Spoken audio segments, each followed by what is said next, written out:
ये कहानी है एक मेरे जैसे ही लड़के की जो लाइफ में अपनी चाइल्डहुड क्रश की यादों से ऊपर उठ ही नहीं पा रहा है, ये कहते हुए कि अब तो केवल लपटों से अपना मिलना और बिछड़ना है, पीड़ा हो या मधुर प्रेम की नोक हृदय में गड़ना है। कहानी की शुरुआत यूनो से होती है जो सपने में अपनी बचपन की दोस्त को हैप्पीली डेट कर रहा है, उसके साथ अपना फ्यूचर इमेजिन कर रहा होता है, क्योंकि ये इकलौता यूनिवर्स है जहां वो जैसा चाहता है वैसा होता है। कोई उसे ना नहीं बोलता और ना ही एम्बेरसमेंट नाम की कोई चीज होती है। लेकिन रियलिटी उसके सपने को तोड़ देती है जब अचानक से ठंडी ठंडी हवा उसे लगने लगती है जो उसकी चाइल्डहुड फ्रेंड सायो के खिड़की खुले छोड़ने की वजह से आ रही थी। तुरंत उठकर वो समझ जाता है कि वो फिर से उसके कमरे में आ गई है। वो कहता है, जल्दी बाहर आओ, कहाँ छिपी हो। वो पूरे लेक्चर मोड में होता है, तभी सायो कैजुअली उसे पकड़ते हुए ब्लैंकेट में से निकलती है। ये देखते ही यूनो का दिमाग हैंग कर जाता है। थोड़ी देर तक तो वो उसके क्यूट स्माइल को देखता रहता है, पर फिर उसे दूर हटाने की कोशिश करता है, लेकिन सायो उसे पिलो समझ के कस के पकड़ लेती है। यूनो अब इस सिचुएशन में सांस धीरे धीरे ले रहा होता है, पर धड़कनें तेज हो रही थी। अब यहाँ से कुछ भी हो सकता था, पर यूनो उसका मुंह पकड़ होश में लाता है। वो थोड़ा नखरे करते हुए आंखें मलती है और गालियां देना शुरू कर देती है कि जैसे कि यूनो ने उसको कहीं का नहीं छोड़ा। यूनो कहता है, ड्रामेबाज, तू मेरे रूम में है। साया उठ कहती है, हाँ तो खिड़की अंदर से लॉक करके सोया करो ना। यूनो अपना डिफेंस करता है कि तो चोरों की तरह मत घुसा करो ना, लेकिन उसे जरा भी सिंपैथी नहीं मिलती। डांट खाने के बाद वो उसे निकल जाने को कहता है और सायो कहती है, हाँ जा रही हूँ, भाव क्या खा रहे हो। वो कहते हुए निकलती है कि स्कूल के लिए मेन गेट पर मिलते हैं। यूनो यहाँ कहता है कि तेरी स्कर्ट उठ रही है और वो फिर उसे सही करते हुए गालियां देके निकल जाती है। उसके जाने के बाद यूनो सोचता है कि वो दोनों पैदाइशी पड़ोसी हैं, फिर भी आज तक एम्बेरसमेंट से मरे क्यों नहीं। बाद में भी उसके दिमाग में वही सीन घूम रहा होता है। मेन गेट पर आते ही सायो से मिलती है जो उसका हाथ पकड़ कहती है, आज स्कूल ऐसे जाएंगे। वो उसे धक्का देकर के दूर करने की कोशिश करता है, लेकिन वो तो और जोर से पकड़ लेती है, उसके घबराहट को इग्नोर करते हुए कि अरे आदत हो जाएगी। स्कूल के रास्ते भर वो उसका हाथ नहीं छोड़ती। वो सोचता है कि ये मुझे एक अच्छा दोस्त मानती है, अगर इसे पता चला कि मैं इसके साथ सुनहरे सपने देखता हूँ, नहीं मैं तो ये राज अपने साथ ऊपर लेके जाऊंगा। वहीं सायो इरिटेट हो रही होती है कि उसके इतना एफर्ट करने के बाद भी इस गधे को उसकी फीलिंग समझ नहीं आ रही। वो उसका रिएक्शन लेने के लिए उसके हाथ को पकड़ रब भी करती है, पर यूनो कहता है कि बोला था ना कि ऐसे चलने में दिक्कत होगी। पर सायो तो मन ही मन कसम खाती है कि वो उसे अपने प्यार में गिरा कर ही रहेगी। अचानक वो ड्रामेटिक तरीके से गिरती है और यूनो को भी साथ घसीट लेती है। उसका चेहरा सीधा बाउंस करता है। ये एक क्लियरली सायो का प्लान होता है जो उसने how to seduce your childhood friend ChatGPT से पूछ के ट्राई किया होता है। वो हैरान होने का नाटक करती है और यूनो को डांटती है, लेकिन अंदर ही अंदर खुश होती है कि एआई इतना यूजलेस भी नहीं है। यूनो बिल्कुल भी इम्प्रेस ना होते हुए उसे कचरे की तरह झाड़ देता है और आगे बढ़ने को कहता है। अब डेस्परेट हो चुकी सायो अपना क्यूट गर्ल कार्ड निकालती है और बोलती है कि उसके एंकल मुड़ गए हैं। यूनो सीधा फर्स्ट एड किट निकाल लेता है, ये कहते हुए कि दरअसल वो बचपन से कैरी करता आ रहा है, उसके लापरवाह तरीके से खिड़की से कूद कर आने की आदत की वजह से। ये सुने सायो अंदर ही अंदर शर्माती है कि वो उसे कितना क्लोजली ऑब्जर्व करता था। ठीक होने के बाद भी सायो उसका हाथ पकड़ लेती है, ये बोलते हुए कि उसे मदद चाहिए, और कहती है, ना मत बोलना, याद करो मैं तुम्हें कैसे पकड़ के स्कूल ले जाया करती थी। मेन रोड पर पहुंचकर दोनों अचानक ब्रेक मार देते हैं, रियलाइज करते हुए कि पब्लिक में हाथ पकड़ना उनके लिए इंस्टेंट सोशल डेथ ला सकता है। काफी ओवर ड्रामेटिक स्ट्रगल के बाद वो डिसाइड करते हैं कि फिर भी आगे बढ़ेंगे। इनका ये कॉन्फिडेंस सिर्फ 5 सेकंड तक टिकता है, क्योंकि जैसे ही सायो हैंड होल्डिंग फिगर को लॉक करती है, यूनो का दिमाग चलते चलते हैंग होने लगता है। रोम कॉम वाइब्स आने ही वाली होती हैं कि तभी पीछे से उन्हें कुछ गिरने की आवाज सुनाई देती है। पलट कर देखते हैं तो उन दोनों की चाइल्डहुड फ्रेंड अकारी खड़ी होती है, ऐसे घूरती हुए जैसे उसने कोई अनहोनी देख ली हो। दोनों पैनिक में एक साथ बहाने देना शुरू कर देते हैं। अकारी हंसते हुए अपना फोन ढूंढने लगती है, लेकिन उसके हाथ कांप रहे होते हैं। यूनो एक्सप्लेन करने की कोशिश करता है, जैसा वो समझ रही है वैसा नहीं है, लेकिन अकारी उस पर चिल्ला पड़ती है और आगे बढ़ती है। यूनो आगे बढ़ता है ये कहते हुए कि तुम्हें सुनना ही होगा, पर एक और गलती कर देता है और सीधा बैग मुंह पर खाता है। यूनो सायो से कहता है कि हूँ क्या कर रही है, बोलना, मुंह में जबान नहीं है क्या। और सायो सिचुएशन समझाती है कि क्या हुआ था, तो अकारी थोड़ी शांत हो जाती है और वार्निंग देकर के चली जाती है कि ऐसा कुछ दोनों सोचे भी ना। अब यूनो और सायो एक दूसरे को देख रहे होते हैं कि ऐसा भी क्या किया उन्होंने। अंदर ही अंदर सायो सोचती है कि शायद हैंड हैंड होल्डिंग को लेकर के सिर्फ वही ओवर रिएक्ट कर रही थी, जबकि उसे पता नहीं होता कि योनो भी बिल्कुल यही सोच रहा है। इधर जब अकारी अकेली होती है वो धड़ाम से गिर जाती है। अभी भी सायो और योनो के इंटरेक्शन से कांप रही होती है। असल में तो उसने भी चोरी चोरी अखियां मिलाई थी और जब उसने योनो को सायो के साथ हाथ पकड़े देखा तो वो पैनिक कर गई। वो चाहती है कि सायो से पहले वो कोई मूव करे, लेकिन सोचती है कि उस ठड़की को क्या बड़े अच्छे लगते हैं। ये सोच उसे गुस्सा दिला देता है और वो कसम खाती है कि वो योनो को कन्विंस करेगी कि उसके वाले प्रीमियम क्वालिटी के हैं। उधर सायो भी कसम खाती है कि एक तरफ मैं बिल्कुल तन्हा, एक तरफ दुनिया सारी, अब तो जंग छिड़ेगी खुल के, ऐसी हो या वैसी हो। योनो को आने वाले खतरे का आभास हो जाता है, इसलिए वो कसम खाता है कि ना भाई ना, चाइल्डहुड फ्रेंड्स के साथ रोम कॉम ये चीज तो इमेजिनेशन में ही अच्छा लगता है। उसी दिन बाद में तूने ये जूस क्यों खरीदा? हाँ तो तुम भी तो दूसरा जूस खरीद सकती थी।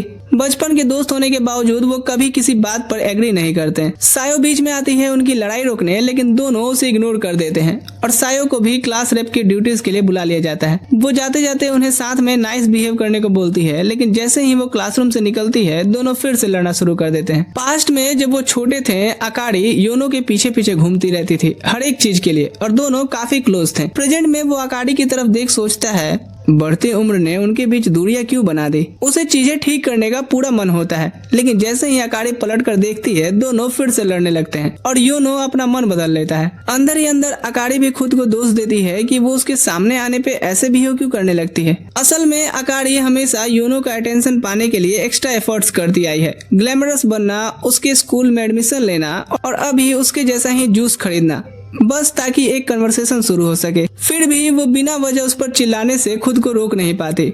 जब दोनों एक साथ जूस पीने जाते हैं उनकी फिर से शुरू हो जाती है, हाँ तो पीना, अपना अपना तो पी रहे हैं। योनो को अचानक से याद आता है कि वो पहले जूस स्विच कर चुके हैं, लेकिन वो उसे रोक पाए उससे पहले ही अकारी एक सिप ले लेती है। इस इनडायरेक्ट किस से शॉक्ड होकर के उसकी आत्मा जैसे बॉडी छोड़ के निकल जाती है। योनो उसे शांत करने की कोशिश करता है, लेकिन अकारी तो इस सिचुएशन को उसे टीज करने का मौका बना लेती है। उसे पूरी तरह एम्बेरेस्ड कर देती है, यहाँ तक कि उसे वर्जिन लूजर भी बोल देती है जो इतना ओवर रिएक्ट करता है, जबकि अंदर ही अंदर वो खुद को भी रिलैक्स रखने की पूरी कोशिश कर रही थी। थोड़ी देर बाद दोनों एक दूसरे को गाली देने लगते हैं और इस बात पर लड़ने लगते हैं कि कौन इस फील्ड में ज्यादा एक्सपीरियंस्ड है। योनो बोल देता है कि वो आंखें बंद करके भी लिप्स लॉक कर सकता है, जिससे अकारी उसे प्रूफ दिखाने की डेयर देती है। वो बोलती है कि ये सिर्फ एक डेयर है, लेकिन अंदर से वो शर्म से पानी पानी हो रही थी और बाहर से सीरियस सा शकल। कुछ ही देर बाद दोनों स्टेयर्स के नीचे एक प्राइवेट जगह पर जाते हैं डेयर पूरा करने, लेकिन योनो में हिम्मत ही नहीं आ पाती। अकारी उसे टीज करती रहती है, खुद भी कांपते हुए,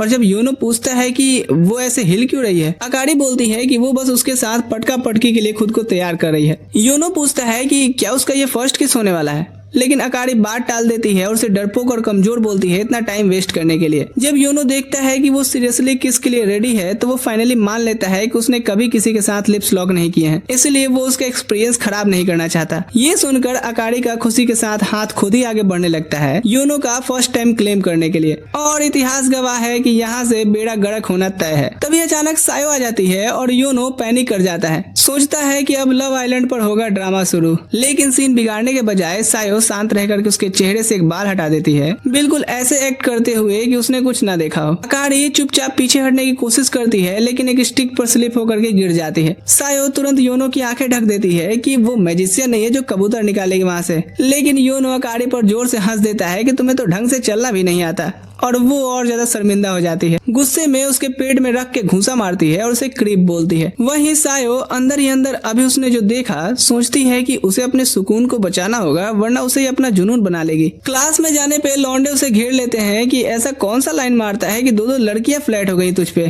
फ्रस्ट्रेशन में वो बोल देता है क्योंकि मैं उन्हें लड़कियों की तरह नहीं देखता, वो बस मेरे बचपन की बडीज हैं। सायो आते ही सब सुन लेती है और योनो पर कूद जाती है, बोलते हुए कि हाँ वो हमेशा चाइल्डहुड फ्रेंड्स ही रहेंगे। योनो उसे चिपकू कह करके दूर करने की कोशिश करता है, लेकिन वो नहीं हटती, बल्कि उसकी नोटबुक को भी उठा लेती है। जब वो रूमर्स फैलाने के लिए उसे डांटता है तो वो उसकी बातों को इग्नोर करते हुए उसकी गोद में बैठ करके यही होमवर्क करने लगती है। अब पूरे क्लास का अटेंशन उन पर आ जाता है। योनो के दोस्त सायो को वार्न करते हैं कि योनो जैसे लूजर लड़के के साथ उसकी क्लोजनेस ठीक नहीं है, लेकिन वो लगती है उनकी लॉन्ग हिस्ट्री को एक्सप्लेन करने और उसे टीज करने। एक शब्द में कहें तो उसने उसका वीक स्पॉट पकड़ लिया होता है। सीन और बढ़ जाता है जब अकारी आकर के योनो पर सायो का फायदा उठाने का इल्जाम लगाने लगती है। वो इंटरवीन करने की कोशिश करती है, लेकिन सायो बोलती है कि वो इसी तरह होमवर्क फिनिश करेगी। अकारी भी ज्वाइन कर लेती है और पूरा सीन फिर एक प्लेफुल क्लासरूम ड्रामा बन जाता है। दोनों लड़कियों के मन में एक दूसरे से आगे निकलने की जद्दोजहद चल रही होती है। एम्बेरेस्ड होकर के योनो चिल्ला के दोनों को हटने के लिए कहता है। अगले दिन योनो बस में चढ़ता है, अपनी इस कंफ्यूजिंग सिचुएशनशिप के बारे में सोचता हुआ कि क्या किस्मत को यही मंजूर है। तभी अचानक वो एक खूबसूरत लड़की से टकरा जाता है। देखता है तो वो सायो ही होती है। वो कहती है कि मैं भी उसी बेकरी की तरफ जा रही हूँ जहाँ वो जा रहा है। योनो पूरी कोशिश करता है उसकी एग्जिस्टेंस को इग्नोर करने का, लेकिन सायो का उसे एक टक देखता रहना चाह करके भी कोई बंदा इग्नोर नहीं कर सकता। वो खुद को मेंटली प्रिपेयर करता है, तभी बस अचानक झटका देती है। सायो का बैलेंस बिगड़ता है और सीधा योनो की बाहों में गिर जाती है। सामने से मिल रहा प्रेशर कम था कि सायो अपनी बाहें भी उससे लपेट लेती है और योनो एक पल के लिए भूल जाता है कि सांस कैसे लेते हैं। सायो फिर उसका कान रब करने लगती है, बोलती है कि वो मोशन सिकनेस का शिकार है। जाहिर सी बात है अपनी रिएक्शन छुपा रही होती है। योनो अचानक सायो के कंधे पर झुक जाता है, कहता हुआ कि उसे बस थोड़ा रेस्ट चाहिए। वो जितना भी शांत रखने की खुद को कोशिश करता, उतना ही तेजी से उसका दिल धड़क रहा होता है। अब बर्दाश्त से बाहर वो जल्दी से पीछे हटता है और देखता है कि सायो उससे भी ज्यादा घबराई हुई लग रही है। शर्म के मारे सायो मुंह फेर लेती है, जबकि योनो चुपचाप स्टॉप बटन दबा देता है। बस से उतरते ही सायो पैनिक करने लगती है। सोचती है कि क्या योनो ने उसकी असली फीलिंग समझ ली है या वो पूरी सिचुएशन को बस एक इंसिडेंट की तरह ले रहा है। उसके श्योर होने से पहले ही योनो उसे एक ड्रिंक देता है, कहता हुआ कि ये उसकी मोशन सिकनेस को आराम देगा। उसे पता चलता है कि योनो उसके मोशन सिकनेस की वजह से बस जल्दी रुकवा दी थी। ये जान करके कि उसका सीक्रेट अभी भी सेफ है, सायो को रिलीफ मिलता है, लेकिन योनो का उसका बहाना ना जान पाना उसे थोड़ा डिसअपॉइंटमेंट भी देता है। ड्रिंक का एक सिप लेने के बाद वो हल्का सा अपना सर योनो के कंधे पर रख देती है, ये उम्मीद करते हुए कि एक दिन वो दोनों इस पेनफुल ऑकवर्डनेस सिचुएशन से जरूर आगे बढ़ेंगे। जब सायो इस स्वीट मोमेंट को एंजॉय कर रही होती है, योनो तो घबराहट में कांप रहा होता है, क्योंकि उसे पता था कि ये सब उसने ड्रामा किया था। अगले दिन योनो, सायो और अकारी लंच टाइम स्कूल में फंसे होते हैं, क्योंकि बाहर तेज बारिश हो रही थी। टाइम पास करने के लिए वो वही बचपन का वर्ड गेम खेलने का सोचते हैं। अचानक योनो गेम के दौरान गलती से सायो का नाम ले लेता है, फिर पैनिक में तुरंत उसे किसी और वर्ड से रिप्लेस कर देता है। पर ये छोटी सी स्लिप भी अकारी की जेलसी भड़का देती है। बराबरी करने के इरादे से अकारी योनो को अपना नाम बुलवाने के लिए हर संभव कोशिश करती है, लेकिन उसकी कोई चाल काम नहीं करती और बात और बिगड़ जाती है जब सायो बाद में योनो का भी नाम बोल देती है, फिर बड़े चालाकी से मिलते जुलते शब्द से बदलकर मजाक बोलकर टाल देती है, जो अब अकारी के कॉम्पिटिटिव स्पिरिट को और ज्यादा आग लगा देता है। सिर्फ योनो से अपना नाम बुलवाने पर फोकस करते हुए अकारी खुद कंट्रोल खो देती है और योनो का नाम बोल बैठती है। गलती समझ आते ही वो सायो का एक्सक्यूज कॉपी करने की कोशिश करती है और बोलती है कि वो मजाक था, लेकिन सायो तुरंत पॉइंट आउट करती है कि सेम शब्द दोबारा बोलना अलाउड नहीं है। बचने का कोई रास्ता न देखकर अकारी हार मान लेती है। फिर योनो का उसे पनिशमेंट देने की बारी आती है। वो फिंगर स्लैप देने वाला होता है, लेकिन खुशी महसूस करने की जगह सायो के दिल में था कि जीत के भी मुझे हारा हुआ क्यों महसूस हो रहा है। घर जाने से पहले योनो अकारी को ढूंढता हुआ उसे चेंज करते देख लेता है, जिससे वो पागल हो जाती है और उस पर डस्टबिन उठा के फेंक देती है। वहां से भागने के बाद कहीं बैठकर वो सोचने लगती है कि वो हमेशा योनो के सामने ही क्यों मैड बिहेव करने लगती है। थोड़ी देर बाद योनो उसे ढूंढ लेता है और अपनी छतरी में साथ चलने का ऑफर करता है। अकारी पहले तो उसे रोस्ट करती है, लेकिन जैसे ही वो जाने के लिए मुड़ता है वो उसे रोक लेती है, जैसे हाँ बोल करके उस पर ही एहसान कर रही हो। घर जाते हुए दोनों के बीच एक ऑकवर्ड साइलेंस होता है।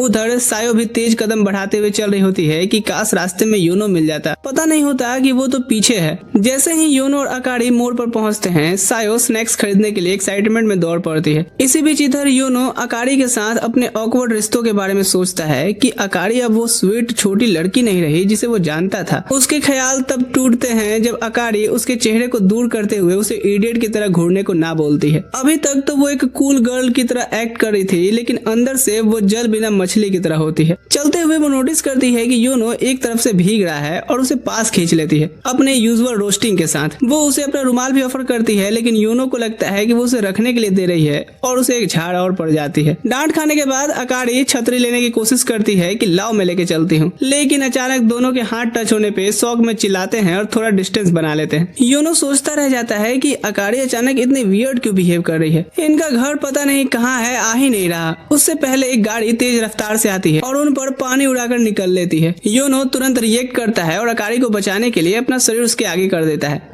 लेकिन थैंक यू बोलने के बजाय उसे फिर से रोस्ट और ब्लेम मिलता है। उसे ऐसे भींगे हुए देखने पर साथ ही एक 120 डिग्री के एंगल से आया झापड़ भी, जो उसके बिलीव को और स्ट्रॉन्ग बना देता है कि कोई भी अपने चाइल्डहुड फ्रेंड्स के साथ कभी रोम-कॉम में नहीं रह सकता। सीन शिफ्ट होता है घर पर। सायो अपना 5-10 रुपए के चिप्स कुरकुरे पार्टी रेडी करती है, लेकिन वो योनो को भी इन्वाइट करना चाह रहे थे। खिड़की से उसे ढूंढते हुए वो अकारी को देखती है और सोचती है कि चलो इसे इन्वाइट करती हूँ। इधर अकारी योनो के साथ दिन में जो हुआ उसमें इतनी उलझी हुई होती है कि उसे पता ही नहीं होता कि कोई आ रहा है। योनो की फोटो देखते हुए वो अपने टेडी से बात करती है उस अम्ब्रेला वाले उसकी अनाड़ी हरकत के बारे में, और जब वो सब बोलते हुए पीछे मुड़ती है, देखती है कि सायो टुकुर टुकुर उसे देख रही है, तो वो हैरानी में चीख पड़ती है। सदमे से बाहर आने के बाद अकारी सायो को डांटती है कि उसे दरवाजा यूज करना नहीं आता क्या। सायो जल्दी से सॉरी बोलती है और स्नैक्स ऑफर करती है, एक्टिंग करते हुए जैसे उसने अभी कोई बड़ा सीक्रेट डिस्कवर ही ना किया हो। लेकिन जो उसने देखा उसकी टेंशन उसके चेहरे से जाती ही नहीं। अकारी जल्दी जल्दी एक्सप्लेन करती है, इंसिस्ट करती है कि वो बस गैलरी खाली कर रही थी। अपनी बात को प्रूफ करने के लिए वो तुरंत बिना रहम के ही उसकी रोस्टिंग शुरू कर देती है। लेकिन चिल एक्ट करने के बावजूद सायो अकारी के चेहरे पर सस्पिशियस लुक नोटिस कर लेती है और उससे योनो के लिए उसकी ट्रू फीलिंग्स के बारे में पूछती है। अकारी फॉर्मली डिनाई करती है, लेकिन सायो कन्विंस नहीं होती और उसे नापसंद करने का रीजन पूछने लगती है। अकारी आखिरी तक अपनी बात पर टिकी रहती है, बार बार एश्योर करती है कि उसे योनो पसंद नहीं है। वो यहाँ तक डिक्लेयर कर देती है कि वो उसे नफरत करती है और गुस्से में फूट जाती है जब सायो योनो को नाइस गाय कह के ट्रीट करती है। जब सायो कन्वर्सेशन ड्रॉप करने के मूड में नहीं दिखती तो अकारी टॉपिक चेंज करने के लिए एक फनी वीडियो दिखाने का डिसाइड करती है, लेकिन यहाँ उसकी चाइल्डहुड क्रशेस वाली सर्च हिस्ट्री उसे पकड़वा देती है। पैनिक में फोन बंद करते वक्त वो गलती से सायो के सर पर फोन दे मारती है और जब वो फर्स्ट एड किट ढूंढने जाती है तो डोर से योनो की फोटोज का पूरा मेला बाहर गिर जाता है। सिचुएशन और खराब हो जाती है।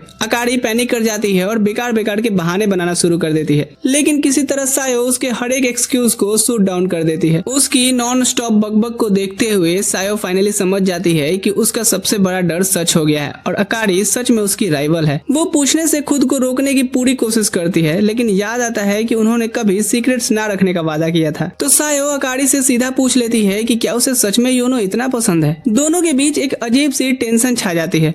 लंबी और ऑकवर्ड साइलेंस के बाद अकारी गुस्से में बोलती है कि ससुरा कितना एनोइंग और फ्रस्ट्रेटिंग है। वो एक्सप्लेन करती है कि उसे ये बात नफरत वाली लगती है कि वो उसे कभी लड़की की तरह ट्रीट नहीं करता, चाहे वो उसका अटेंशन पाने के लिए कितनी ही मेहनत क्यों ना करे। दिल हल्का करने के बाद वो चुप हो जाती है और सायो वहीं से बात आगे बढ़ाती है कि हाँ, योनो के इस सेम एटीट्यूड का एक्सपीरियंस उसने भी किया है। वो कंप्लेन करती है कि वो उसके बर्थडे पर उसे एक टॉय दिया, क्या मैं बच्ची दिखती हूँ उसे। और दोनों योनो के बारे में अपनी अपनी भड़ास निकालने लगती हैं। कितना बचकान हरकतें करता है। उन्हें पता ही नहीं होता कि योनो बिल्कुल इसी वक्त अंदर आने वाला होता है और उनकी बातें सुन लेता है। फिर जाने बढ़ता है सोचता हुआ, क्या मैं इतना बुरा हूँ मैं माँ, कि अचानक वो लड़कियों की चीखें सुनकर वापस दरवाजे की तरफ भागता है, लेकिन शॉक्ड में देखता है कि वो कपड़े उतारने की रेस कर रही होती हैं। अकारी हमेशा की तरह सबसे पहले रिएक्ट करती है और योनो का पीट के बुरा हाल कर देती है, जबकि सायो दहशत में ये सब देखती रहती है कि इसका हाथ कितना फास्ट चलता है। इस बुरी पिटाई के बाद योनो तो पक्का मान लेता है कि कोई भी अपने चाइल्डहुड फ्रेंड्स के साथ कभी स्टूपिड रोम-कॉम में नहीं रह सकता। अगले दिन सायो एक पॉपुलर ओवर ड्रामेटिक मांगा पढ़ रही होती है जो बेस्ट फ्रेंड से प्यार होने के बारे में था। वहीं योनो उसके पीछे ही मस्त मुंह बाके सोया था। मांगा खत्म करने के बाद वो विश करती है कि काश वो भी अपने बेस्ट फ्रेंड से वैसे ही प्यार कर पाए। जाने से पहले वो चुपचाप डिसाइड करती है कि वो योनो के साथ रोम-कॉम जरूर शुरू करेगी,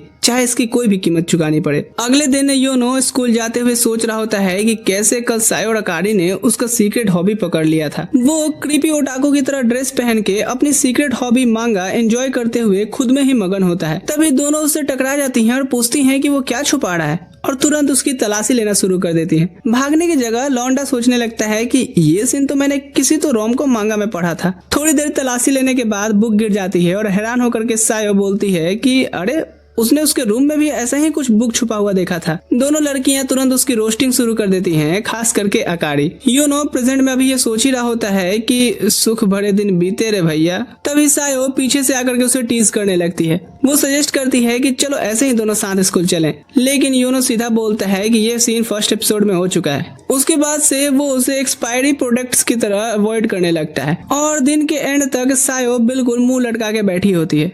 अकारी आकर के पूछती है कि क्या हुआ, और स्टोरी सुनने के बाद वो सायो को बोलती है थोड़ा बोल्ड बनने के लिए। इस एडवाइस से उत्तेजित होकर के महिला मित्र डिसाइड करती है अपनी फेवरेट सीरीज से सिमिलर एक ड्रामेटिक सीन क्रिएट करने का। उसे पता होता है कि योनो यूजुअली स्कूल के बाद जिम क्लीन करता है, इसीलिए वो इक्विपमेंट रूम में छुप जाती है एक क्लासिकल क्यूट मोमेंट बनाने के लिए। लेकिन योनो को आज क्लासरूम क्लीन करने को बोला जाता है। इधर सायो सोचती है कि इंतहा हो गई इंतजार की और वहीं सो जाती है। जब रात को उठती है और निकलने की कोशिश करती है तो दरवाजा लॉक्ड होता है। ऊपर से उसने चंदनिया लगा के सोई थी तो उसका फोन भी डेड हो जाता है। मदद के लिए चिल्लाती है पर सिर्फ साइलेंस मिलता है, तो वो गिव अप करके योनो के बारे में सोचने लगती है। तभी दरवाजा खुलता है और योनो हांफते हुए आता है जैसे गली के कुत्ते उसके पीछे पड़े हों। जब सायो पूछती है कि उसे कैसे पता चला, वो बस बोलता है कि मुझे पता था, घर नहीं आई तो तू कुछ बेहुदा हरकत ही कर रही होगी, जैसा वो हमेशा से करती आई है। सायो का दिल एक स्किप ऑफ बीट लेता है और उसके दिमाग में योनो के हमेशा साथ बिताई वो यादें आ जाती हैं। योनो सबको टेक्स्ट करता है कि उसने सायो को ढूंढ लिया है और सायो कंप्लेन करती है कि उसने आज उसके साथ कितना कोल्ड बिहेव किया। वो जल्दी से एक्सक्यूज बना देता है, लेकिन सच तो ये होता है कि वो एम्बेरेस्ड था क्योंकि उन्होंने उसका सीक्रेट हॉबी जो पकड़ लिया था। सायो इस बात को लाइटली ले लेती है और जब वो हमेशा की तरह उस पर जंप करने की कोशिश करती है, वो मना करता है कि नहीं ये नहीं, और दोनों फ्लोर पर गिर जाते हैं। वो इस सिचुएशन से बचने की कोशिश करता है, लेकिन सायो उसे पकड़ के अपने मांगा मिशन कंप्लीट करना चाहती थी। योनो सब समझ जाता है और उसका मुंह पकड़ करके अनाड़ी बोलता है। जब सायो खुद को झाड़ती है, योनो मन ही मन खुद को डांटता है कि वो एक अच्छा चांस मिस कर गया। उसे लगता है कि वो दोनों ऑकवर्ड फ्रेंड्स टैग से कभी आगे बढ़ ही नहीं पाएंगे। तब सायो उसे उसकी सोच से बाहर निकालती है और योनो डिसाइड करता है कि थोड़ी देर उसके साथ बैठेगा। वो उसके चेहरे पर परेशानी नोटिस करता है, पूछता है क्या बात है। सायो डिनाई करती है और बोलती है कि वो बस थोड़ी देर उसके साथ रहना चाहती है। रिएक्शन देने से पहले ही सीन अचानक स्लॉपी टॉपी होने लगता है और योनो सोचता है कि क्या यहीं से उसकी लॉन्ग जर्नी की शुरुआत होनी है। ऊपर से सायो भी साई एक्ट करने लगती है, तो योनो बोलता है कि वो अपनी बेहुदी हरकतें पर वापस आ जाए, ये सब उसे शोभा नहीं देता। पर वो उसकी बातों को इग्नोर करते हुए उसके शोल्डर पर सर टिका लेती है, ये बोलते हुए कि आज नहा के आए हो क्या। ये सब अब योनो को मिनी हार्ट अटैक देने वाला होता है और उसे लगने लगता है कि शायद वो उसे पसंद करती है। सायो फिर बोलती है कि ये काफी रिलैक्सिंग लग रहा है और उसे हग कर लेती है, लेकिन उनका ये स्वीट मोमेंट तब बर्बाद हो जाता है जब अकारी अंदर घुस करके लाइट्स ऑन कर देती है। वो सायो को गले लगाकर कहती है कि वो कितनी चिंता में थी और फिर योनो को डांटने लगती है कि उसने बताया क्यों नहीं। योनो कहता है कि अबे पागल वागल है क्या, जब देखो तब डांटती रहती है, देखो मैसेज किया है कि नहीं मैंने। अकारी अपना फोन चेक करती है और देखती है कि उसने सही में पहले ही टेक्स्ट भेज दिया था। फिर भी वो पूछती है कि ये बताओ दोनों पूरे 20 मिनट तक अकेले क्या कर रहे थे। सायो जानती है कि अब क्लास लगने वाली है तो रेस्ट रूम का बहाना बना के निकल लेती है। उसके जाते ही अकारी सीधा योनो से पूछती है कि क्या उसे सायो पसंद है। योनो एक्सप्लेन करता है कि वो उसे एक फैमिली मेंबर की तरह पसंद करता है। अकारी के इंसिस्ट करने के बावजूद भी वो अभी किसी भी रोमांटिक इन्वॉल्वमेंट से डिनाई कर देता है। रात को योनो बिस्तर पर करवटें बदलता रहता है क्योंकि सायो की वो कही बातें उसके कान में अभी तक सुनाई दे रही थी। अगले दिन वो सायो से बचने की कोशिश करता है, लेकिन उसकी समर यूनिफॉर्म में खूबसूरती देख करके वो उसे इग्नोर नहीं कर पाता। जब सायो उसे देखते हुए नोटिस कर लेती है, वो घबरा करके ऑकवर्डली उसे गुड मॉर्निंग बोलता है। स्कूल जाते हुए योनो सायो की खूबसूरती के बारे में ही सोचता रहता है। खुद को रिलैक्स रखने के लिए वो जिम वाली बात छेड़ता है, लेकिन सायो तुरंत भाग जाती है, उसे और ज्यादा सोच में अब डाल करके। वो फिर से अपने ही इमेजिनेशन में खो जाता है। तभी पीछे से अकारी आ जाती है और कहती है कि ज्यादा जवानी फूट रहा है क्या, उसके बारे में क्रीपी थॉट्स आ रहे हैं ना। और जब योनो उसे समझाने की कोशिश करता है तो वो गुस्सा हो जाती है। ये सब अब उसे सोचने पर मजबूर कर देता है कि शायद अकारी भी उसे पसंद करती है। ये थॉट उसे फिर से एक क्रेजी मांगा फैंटेसी वर्ल्ड में ले जाती है। स्कूल में सायो में भी वो आग लगने से पहले का तेज धुआं उठ रहा होता है और वो योनो से बच रही होती है। अकारी नोटिस करती है और समझ जाती है कि वही रीजन होगा जिससे वो घबरा जाती है। फिर भी वो पूछती है कि कल जिम में उनके बीच कुछ हुआ था क्या। उधर योनो बाथरूम में मेन कैरेक्टर बन करके थोड़ा खुद को समझाने की कोशिश कर रहा था ताकि थोड़ा कॉन्फिडेंस गेन कर सके। तभी निकलते हुए उसे उसका नाम किसी को लेते सुन लेता है। बदकिस्मती से वो तब सायो को बोलते हुए सुन लेता है कि वो कभी भी उसके साथ रोमकॉम में नहीं जा सकती। यहाँ योनो का सारा प्राइड एक पल में टूट जाता है और वो तुरंत वहाँ से हट जाता है ताकि अपनी थोड़ी बहुत बची हुई इज्जत भी कहीं ना खो दे। सायो उसके पीछे भागती है लेकिन वो कहता है कि हाँ वो ठीक ही तो कह रही थी। मुस्कुराने की कोशिश करता है पर आंखें भी यहाँ पर उसका साथ नहीं देती। फिर वो आंसुओं के साथ भाग जाता है, ये रियलाइज करते हुए कि अपने दुखों का वो खुद ही जिम्मेदार है, सब बस उसकी इमेजिनेशन भर थी। सायो को भी बुरा लगता है क्योंकि चीजें अब सही में सीरियस होने लगी हैं। अकारी को ये पूरा केओस देख करके अजीब सी फीलिंग होती है, खुशी के साथ एक गुस्से का मिक्सचर। रात को अकारी अभी भी योनो और सायो के किए ड्रामे से एनॉयड होती है। वो नहा के बाहर निकलती है और इसी समय योनो उसके रूम में आया था, जिससे उसे फिर से एक पंच पड़ता है। पता चलता है कि उसके फैमिली वाले साथ में उनकी फैमिली के साथ ड्रिंकिंग पार्टी करने आए हुए हैं। थोड़ी देर बाद अकारी बाहर आती है और योनो उसे देखने आता है। वो पहले के लिए सॉरी बोलता है लेकिन अकारी तो उसे यूजुअल कोल्ड टोन में ही रिप्लाई करती है। योनो जाने बढ़ता है कि जब देखो तब डांटती रहती है। अकारी उसे तभी रोक लेती है और पूछती है कि क्या उसे अभी भी वो प्रॉमिस याद है जो उन्होंने किया था। योनो बात को टाल देता है और उसे चिढ़ाता है कि कैसे वो बचपन में अंधेरे से डरती थी तो दोनों को साथ में बाथरूम तक घसीट के ले जाती थी। अकारी अब उन बातों का मजाक बनाने के लिए मना करती है और तभी उसे वो बात याद आती है जब एक बार योनो ने उसे कभी छोड़कर ना जाने की कसम खाई थी। उसे लगता है कि शायद वो भूल गया होगा पर योनो कंफर्म करता है कि उसे सब याद है। अकारी फिर सीधा पूछ लेती है तो वो कब उसे शादी कर रहा है ताकि वो हमेशा साथ रह सके। योनो का दिमाग कुछ समझ पाए उससे पहले ही अकारी हंस के बोल देती है कि वो बस जोक था। बिल्कुल उसी वक्त सायो नशे की हालत में लड़खड़ाती हुई आ जाती है। पीछे उसकी मॉम होती हैं जो एक्सप्लेन करती हैं कि इसे बिना पिए ही सिर्फ महक से ही चढ़ गया है। अपनी इस पियक्कड़ हालत में सायो योनो के लाल पड़ गए चेहरे पर मजाक बनाती है जिससे वो पूरा घबरा जाता है। तभी अकारी पीछे से उसे थपकी देती है और दोनों फिर से हमेशा की तरह झगड़ा शुरू कर देते हैं। अगले दिन योनो पार्क में शांति से टाइम एंजॉय कर रहा होता है पर कुछ बच्चों को साथ खेलता देख उसे सायो और अकारी फिर से याद आ जाती हैं और बस उसका ये दिन पीसफुली होने से पहले ही वही रोमकॉम वाले थॉट से भर जाता है। तभी एक खूबसूरत लड़की उसे ऐसे घूरने लगती है जैसे उसने उसके बच्चे मार के खा गया हो। वो उसे फॉलो भी करती रहती है और अचानक से उसका चेहरा पकड़ लेती है जैसे उसकी कितनी जिंदगी बची है ये चेक कर रही हो। योनो को भी लगता है कि इसे कहीं तो देखा है और लड़की क्रिसमस ट्री की तरह चमक उठती है जब वो उसे पहचान लेती है। थोड़ी देर बाद योनो को समझ आता है कि वो उसकी तीसरी चाइल्डहुड फ्रेंड रूना है। वो उससे 1 साल छोटी है और 5 साल पहले शहर छोड़ करके चली गई थी। योनो को अपनी मॉम से पता चलता है कि रूना उसके स्कूल में एडमिशन लेने वाली है और उनके साथ ही रहेगी। योनो अब डिस्टर्ब हो जाता है, सोचता है कि कहीं ये रूममेट्स टू लवर वाला सीन न बन जाए। रूना काफी मुंहफट लड़की है। अपना सामान निकालते हुए योनो को बताती है कि वो उसके साथ टाइम स्पेंड करने के लिए कितनी एक्साइटेड है। योनो मुश्किल से अपना बिग ब्रदर मोड मेंटेन करता है, खास करके जब रूना भारी बॉक्स उठाते हुए स्लिप कर जाती है। अनपैकिंग के बाद रूना अचानक बोल देती है कि वो योनो को पसंद करती है। वो उसके सर पर हाथ रख के पपी की तरह थपकी देते हुए थैंक्स बोलता है और कहता है even I like you to.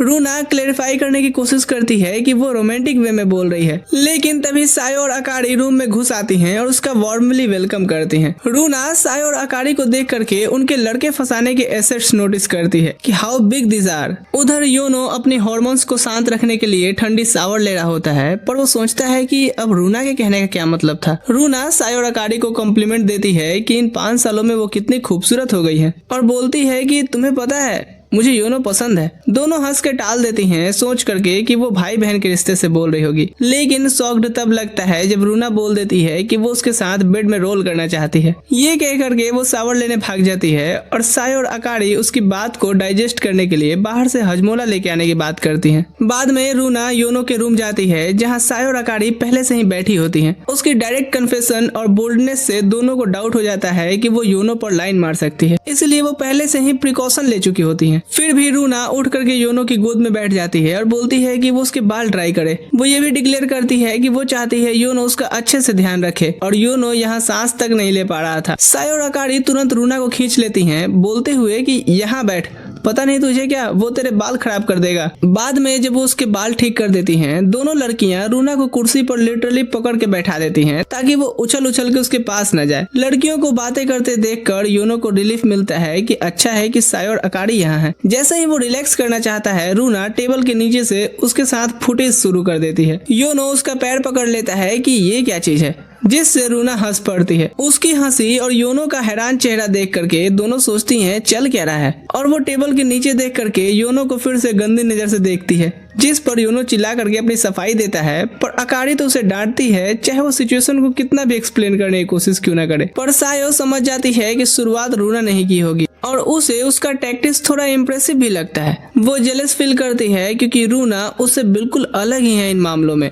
और वो खुद को डरपोक लूजर समझती है। इससे पहले कोई कुछ बोले, रूना योनो के और पास आकर के बोलती है कि वो उसे प्राइवेटली ट्यूटरिंग चाहती है। योनो बिल्कुल ब्लैंक हो जाता है जब उसकी नजर रूना पर टिक जाती है। सायो और अकारी तुरंत बीच में कूदकर बोलती हैं कि वो रूना को पढ़ाएंगे, इसे कुछ नहीं आता, हम मास्टर हैं मास्टर। रूना उन्हें इग्नोर करके योनो के सामने बैठ जाती है, जिससे दोनों शॉक्ड हो जाते हैं। ऊपर से वो अचानक बोल देती है कि वो उसे बहुत ज्यादा पसंद करती है और बेवकूफ योनो बस उसे थैंक यू बोलता है, उसे लिटिल सिस्टर की तरह ट्रीट करते हुए। हार न मानते हुए रूना और पास आ जाती है और सीधा योनो की बाहों में गिर जाती है। योनो का दिमाग ऑलरेडी रोम कॉम सीन लिखना शुरू कर देता है, लेकिन तभी देखता है कि वो बस सो गई है। सायो और अकारी को रिलीफ मिलता है क्योंकि उन्हें तो लगा था कि वो बस किसी ही करने वाली है। बाद में जब दोनों लड़कियां उसे सोते हुए देखती हैं, हैरान हो जाती हैं जब रूना नींद में योनो का नाम ले रही थी। सायो को लगता है प्रोग्रेस अगर इतना फास्ट हुआ तो कहीं रूना और योनो दोनों डेटिंग ना शुरू कर दें। वहीं अकारी खुद को समझाती रहती है कि इनके बीच एज गैप जरूर रुकावट बनेगा।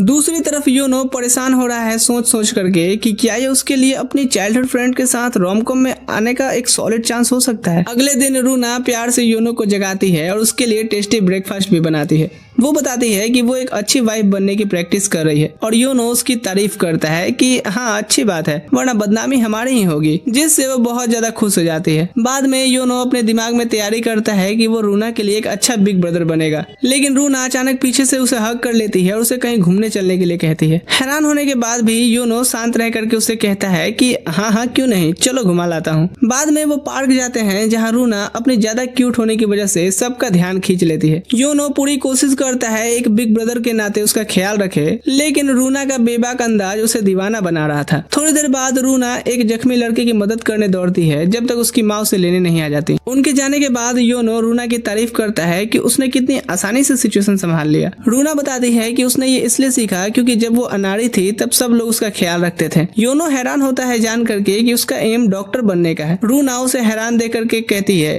क्यों डाउट है तुम्हें? शायद पता नहीं कि मैं पढ़ने में भी उतनी ही तेज हूँ। उसकी मैच्योर बातें सुन करके योनो को लगता है कि वो अब छोटी अनाड़ी लड़की नहीं रही और उसे थोड़ा बुरा लगता है कि वो उसे अब तक एक बच्ची की तरह ट्रीट करता रहा। फिर उसे उसका कन्फेशन याद आता है और वो सोचता है कि क्या वो सच में उसे रोमांटिकली पसंद करती है। तभी सायो और अकारी बिन बुलाए बाराती बन के आ जाती हैं। अकारी तुरंत से योनो को डांटती है कि रूना के बारे में क्रीपी सोच ना रखे। फिर वो सभी उसे सड़े हुए आलू की तरह अकेला छोड़ करके अपनी मस्ती करने चली जाती हैं और यहाँ वो रूना को अपने प्यार में पागल इमेजिन करने लगता है। अबे होश में आजा लाडले, रियलिटी में सिर्फ औरतों, बच्चों और कुत्तों को ही अनकंडीशनल लव मिलता है।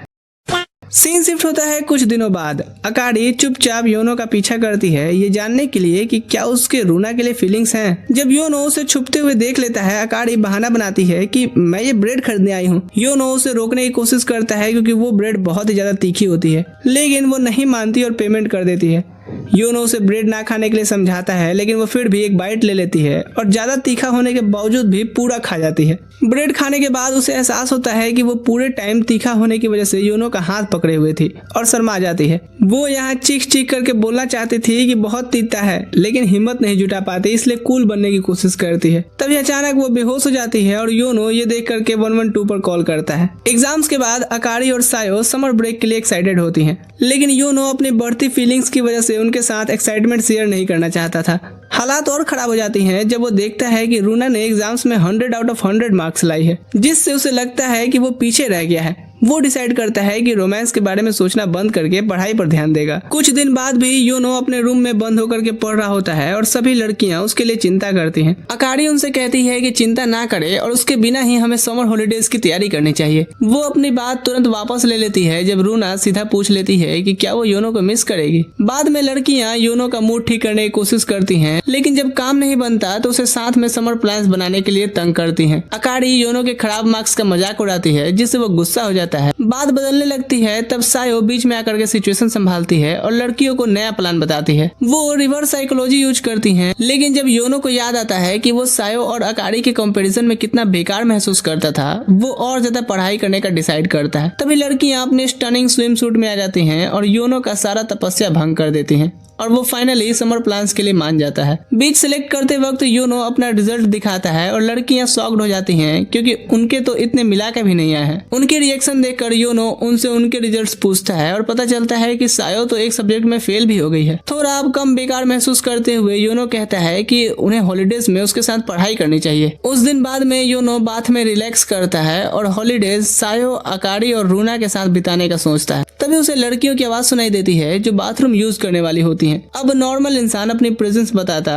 पर ये तो टब के अंदर छुप जाता है। पता चलता है कि लड़कियां रूना के साथ पजामा पार्टी की बात करती हुई आ रही हैं। योनो अपनी जान बचाने में स्ट्रगल करता है क्योंकि वो अपने प्राकृतिक सौंदर्य पर चर्चा शुरू कर देती हैं और योनो के बारे में भी बोलती हैं कि अगर वो भी लड़की होता तो उसे भी साथ में घसीट लाते हैं और जोर जोर से हंसने लगती हैं। हंसने के बीच में टब थोड़ा सा सरक जाता है और योनो पैनिक कर जाता है। वो जल्दी से कवर वापस खींच लेता है, लेकिन रूना बाथरूम में स्पेस ना होने की वजह से टब में घुसने का डिसाइड करती है। अब योनो खुद को टब के बिल्कुल कोने में घुसा लेता है जिससे कोई उसे ना देख पाए। उसकी सारी कोशिश बेकार हो जाती है क्योंकि सायो भी अब टब में एंटर करने का सोचती है, लेकिन रूना टाइम पर अकारी और सायो से एक सवाल पूछ करके सिचुएशन संभाल लेती है। वो सोचती है कि क्या योनो के दिल में भी उन दोनों के लिए फीलिंग्स हो सकती है क्योंकि वो लोग इतना टाइम साथ में बिताते हैं। सायो और अकारी तुरंत मना कर देती हैं और रूना को एश्योर करती हैं कि वो सिर्फ उनका चाइल्डहुड फ्रेंड है। अकारी ये भी ऐड करती है कि उसे तो बिल्कुल नहीं चाहिए कि वो उसके लिए कोई रोमांटिक फीलिंग्स भी रखे। सबको सरप्राइज करते हुए रूना सीधा बोल देती है कि अगर योनो के दिल में उसके लिए फीलिंग्स बन जाए तो उसे काफी खुशी होगी।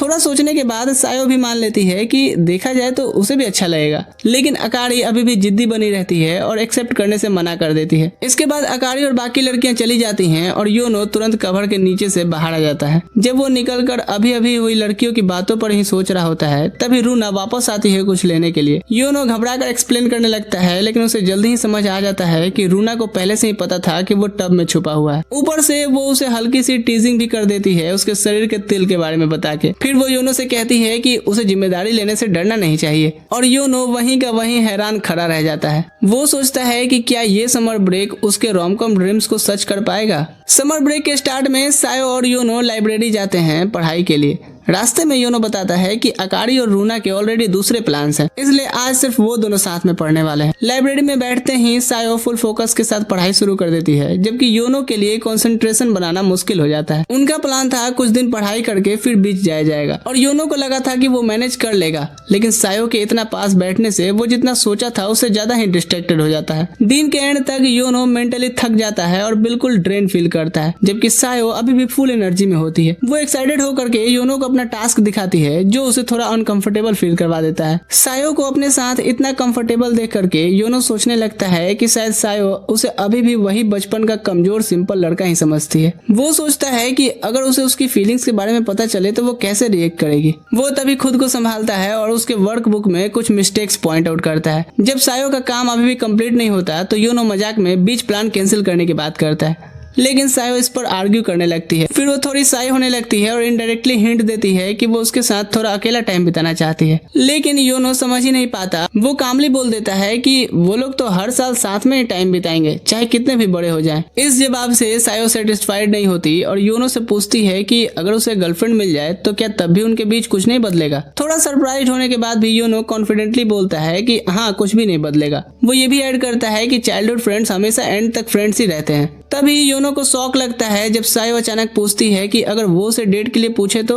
उसे कैसा लगेगा। एक बार फिर योनो सोचने लगता है कि क्या ये किसी क्लासिकल चाइल्डहुड रोमकॉम का स्टार्ट है या फिर मजाक कर रही है। अगले दिन योनो लड़कियों के साथ बीच पर जाता है, लेकिन वो खुद को उनसे दूर ही रखता है। ये नॉर्मली चाइल्डहुड फ्रेंड्स के साथ प्यार में पड़ने का परफेक्ट सेटअप होता है, लेकिन योनो डरता है कि अगर उसने ज्यादा ध्यान दिया तो वो खुद को संभाल नहीं पाएगा। सायो और रूना उसे इग्नोर करने नहीं देती हैं और उसके साथ आने के लिए इंसिस्ट करती रहती हैं, जबकि अकारी थोड़ा दूर से सब ऑब्जर्व करती रहती है, इस बात से जेलस फील करती हुई कि वो योनो के साथ क्यों इतनी फ्रेंडली नहीं रह पाती। उनकी हरकतों से योनो का अब दिमाग घूम जाता है और वो उन्हें अब बस करने को कहता है। सिचुएशन और ऑकवर्ड हो जाती है जब सायो उससे सनस्क्रीन लगाने में हेल्प मांगती है और रूना भी बिना ज्यादा सोचे उसकी हेल्प करने लगती है। सायो और रूना पूरी तरह से उसके साथ इन्वॉल्व होती हैं, जबकि अकारी खुद को बैकग्राउंड कैरेक्टर महसूस करती है। योनो खुद को शांत करने की कोशिश करता है और उस मनहूस पल को कोसता है जब उसने चाइल्डहुड फ्रेंड्स के साथ रोमकॉम के सपने देखे थे। आखिरकार अकारी हिम्मत जोड़ करके योनो से वॉलीबॉल खेलने को कहती है, लेकिन वो उसका सीरियस सा फेस देख करके गुस्सा हो जाती है और उसे डांट देती है, जो सबका मूड खराब कर रहा है।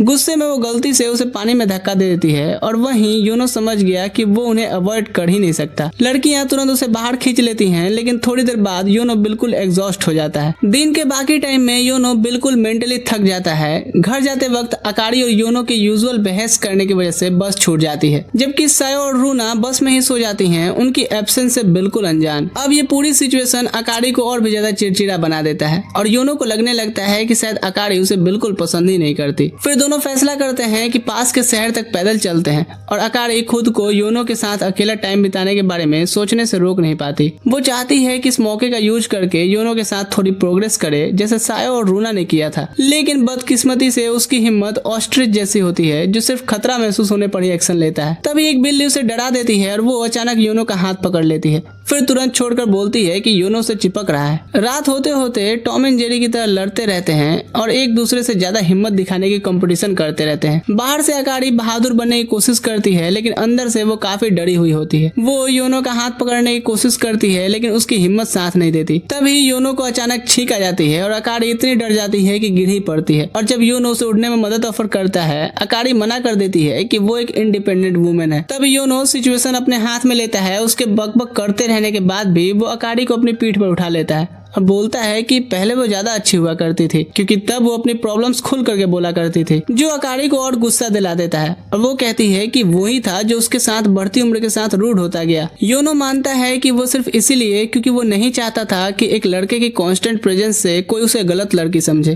थोड़ी देर बाद वो पास के शहर पहुंच जाते हैं और योनो अपनी परेशान फैमिली को कॉल करके आश्वासन दिलाता है। कॉल के बाद वो अकारी को बताता है कि उनकी मॉम ने पास के एक होटल में उन दोनों के लिए रूम बुक कर दिया है। होटल तक बाकी रास्ते में अकारी बिल्कुल चुप रहती है, जो योनो को अब अनकंफर्टेबल फील करवा रहा था। और ऊपर से उनकी मॉम ने सिर्फ एक ही रूम बुक किया होता है। योनो दूसरा रूम लेने की बात करता है, लेकिन अकारी अचानक उसका हाथ पकड़ बोलती है कि वो उसके साथ ही रहना चाहती है। योनो हंसी में उड़ा देता है कि हाँ, मुझे तो पता ही था कि तुम भूतों से डरती हो। लेकिन अकारी सिर्फ यहाँ उसकी मदद के लिए थैंक यू बोलती है और बताती है कि इस चीज से उसे याद आता है कि कैसे योनो पहले उसका ख्याल रखा करता था, जो योनो को और कंफ्यूज कर देता है। बाद में नहाते वक्त योनो अकारी के बिहेवियर में अचानक बदलाव के बारे में सोचता रहता है। आमतौर पर वो उसे अब तक कई बार टीज कर चुकी होती है, लेकिन आज उसका सॉफ्ट बिहेवियर उसे अजीब लगता है। वो यहाँ तक सोच लेता है कि कहीं वो उसके लिए नीले ड्रम का तो इंतजाम नहीं कर रही। नहाकर बाहर आने पे योनो अकारी को शांति से उसका वेट करते हुए देखता है, जो उसकी शंका को और बढ़ा देता है। डिनर के दौरान योनो बात करके उसे समझने की कोशिश करता है, लेकिन उसे कोई आइडिया ही नहीं लगता कि अभी उसके दिमाग में क्या चल रहा है। उसे ऐसा लगता है कि जैसे वो अकारी के इमोशंस के डेंजरस माइंड फील्ड पर चल रहा हो। एक गलत स्टेप और गेम ओवर। अपना दिमाग शांत रखने की कोशिश में योनो गलती से अपने हाथ पर गर्म चाय गिरा लेता है, लेकिन जैसे ही अकारी प्यार से भागकर उसके पास आती है, वो दर्द ही भूल जाता है। अकारी उसे जेंटली बोलती है कि बाथरूम में ठंडा पानी लगा ले और गिरी हुई चाय साफ करने का ऑफर भी करती है। ये पूरा सीन योनो को और ज्यादा कंफ्यूज कर देता है, क्योंकि अकारी कभी भी उसके साथ इतनी कोऑपरेटिव नहीं होती। डिनर के बाद दोनों सोने की तैयारी करते हैं, लेकिन योनो रिस्क नहीं लेना चाहता था कि ना, जिंदगी रही तो बहुत रोम-कॉम मिलेंगे, और अपना मैट्रेस उससे दूर कर लेता है। अंदर ही अंदर वो खुद को अकारी के बारे में बेकार रोम-कॉम फैंटेसी सोचने से रोकने की कोशिश कर रहा था। थोड़ी देर बाद अकारी लाइट बंद कर देती है और योनो के लिए हैरानी की बात यह होती है कि वो उसके पास आकर के चिपक जाती है और कहती है कि वो उसके साथ कुछ ऐसा वैसा करने का ना सोचे। फिर वो धीरे से बोलती है कि योनो फिर से पहले जैसा बन जाए, जब वो दोनों दूर नहीं हुआ करते थे। अकारी हैरान रह जाती है जब योनो अचानक उसे गले लगा लेता है और उसकी बात मान लेने का प्रॉमिस करता है। इस रोमांटिक मोमेंट में अकारी को याद आता है कि वो पहले कितना क्लोज हुआ करते थे, और वो अचानक योनो से कह देती है कि वो उससे प्यार करती है। उसके सो जाने के बाद योनो सोचता रहता है कि क्या उसने सही सुना या फिर ये सब सिर्फ उसका इमेजिनेशन था। ये सब उसका दिमाग और ज्यादा घुमा देता है। अगले दिन योनो अकारी की कन्फेशन को बार बार याद करता है, पर होटल वाली रात के बाद से उसकी कोल्ड एटीट्यूड फिर से लौट आई थी, तो उसका दिमाग मान ही नहीं रहा था कि वो सब सच था। रूना आती है और उसे रियलिटी में खींचती है। वो उसके साथ टाइम स्पेंड करने बोलती है, पर योनो कहता है कि जाओ बे, अभी दिमाग खराब मत करो। जाते जाते वो कह देती है कि तुम्हें तो लड़कियों के दिल की समझ बिल्कुल ही नहीं है। तुरंत से योनो इंटरेस्टेड होकर कहता है, अब मुझसे इस टॉपिक पर बात करो। उधर अकारी अपनी कन्फेशन एक्सेप्ट नहीं कर पा रही और बेसबॉल बैट लेकर के योनो के आने का वेट कर रही थी ताकि उसकी यादाश्त मिटा दे। वो उसके कमरे में झांकती है और सुनती है कि योनो रूना से होटल वाली बात पर एडवाइस मांग रहा है। योनो बोलता है कि ये एक फ्रेंड की बात है, पर अकारी डरती है कि रूना सब समझ जाएगी। रूना बोलती है कि अगर ऐसा वैसा कुछ नहीं हुआ तो फिर तो उस लड़के में जरूर कोई कमी रही होगी। योनो का रोम-कॉम सपना टूट जाता है, पर अकारी को उसका ये आंसर बिल्कुल पसंद नहीं आता क्योंकि अभी वो उस लेवल तक सोच ही नहीं पा रही। जब योनो बोलता है तो क्या लड़की सिर्फ हमेशा उसे घूरती रहती है जिसमें कमी होगी? रूना तुरंत अपना आंसर बदल लेती है, बोलती है तो वो सुंदर हो सकती है और ऐसी लड़की को एग्रेसिवली परस्यू करो तो तुरंत प्यार करेगी। वो ये भी बोलती है कि जब वो लड़का इतना नोटिस करता है तो शायद वो भी उस लड़की को पसंद करता होगा और योनो मान लेता है, जिससे अकारी शॉक्ड में गिरने ही वाली होती है। दोनों उसे देख लेते हैं, वो रूड बन के बात टाल देती है पर गिर जाती है और योनो उसे बचा लेता है। फिर भी वो उसे लूजर बोल करके चली जाती है। रूना समझ जाती है कि बात उन दोनों की ही थी और गुस्से में वो भी चली जाती है। सीन शिफ्ट होता है जहाँ मॉल में आकर के अकारी फायरवर्क्स किस वाली मिथ सुनती है। पहले तो फालतू बोलती है पर एक प्रोडक्ट ट्राई करने वाली होती है। तभी सायो और रूना आ जाते हैं। रूना बोल देती है कि वो योनो के साथ ट्राई करेगी, जिससे दोनों शर्मा जाते हैं। युताका खरीदते वक्त अकारी को लगता है कि सायो भी योनो को पसंद करती है। हेयर पिन लेने जाती है पर सायो पहले ले लेती है, बोलती है कि ये उसके ड्रेस से मैच कर रहा है। अकारी मान लेती है पर अंदर से अच्छा नहीं फील करती क्योंकि वो दोनों हमेशा से चीजें शेयर किया करती थी। बाद में सायो अकेली में बोलती है कि वो ग्रुप की जगह योनो के साथ अकेली फायरवर्क्स देखेगी और किस वाली मिथ ट्राई करेगी। अकारी कूल बनने की एक्टिंग करती है पर मान लेती है कि उसे भी योनो पसंद है और वो भी उसके साथ फायरवर्क्स देखना चाहती है। दोनों अब एक फेयर कंपटीशन का प्रॉमिस करते हैं। रात में फेस्टिवल में योनो के साथ जाते हैं। सायो हिम्मत जोड़ने की कोशिश करती है पर पहले तो फेल हो चुकी होती है। तब योनो अचानक उसका हाथ पकड़ लेता है, जल्दी चलने को कहता है और वो शर्मा जाती है। फिर वो पूछने जाती है पर योनो मूड खराब कर देता है। अकारी अब ट्राई करने वाली होती है पर उसका शक्ल देखते ही लड़ने वाला कीड़ा अपने आप निकल आता है। सायो उसे हक करती है और दोनों प्लान बनाती हैं कि फायरवर्क्स से पहले बात करना होगा, पर कौन पहले बोले इस पर लड़ते रहते हैं। तभी योनो आकर के उन्हें फेस्टिवल एंजॉय करने बोलता है। उसकी अजीब एनर्जी देख करके वो कंफ्यूज हो जाती हैं। असल में उनकी अजीब हरकतों से मेंटली योनो कंफ्यूज होता है और ये सब क्या हो रहा है फेस करने की जगह खाना ठूसने लगता है, जो देख लड़कियां हंस पड़ती हैं। फायरवर्क्स स्टार्ट होने वाले होते हैं तो सायो बोलने जाती है पर योनो समझता है कि उसे भूख लगी है तो उसे भी खाना देता है। अकारी बोलने जाती है तो वो सोचता है कि वो दोनों बिना उसके एंजॉय करना चाहती हैं और उन्हें छोड़कर जाने बढ़ता है, पर दोनों उसका हाथ पकड़ लेती हैं और एक साथ बोलती हैं कि यहाँ बैठे और हमारे साथ फायरवर्क्स देखे, जिससे योनो पूरी तरह हैरान हो जाता है।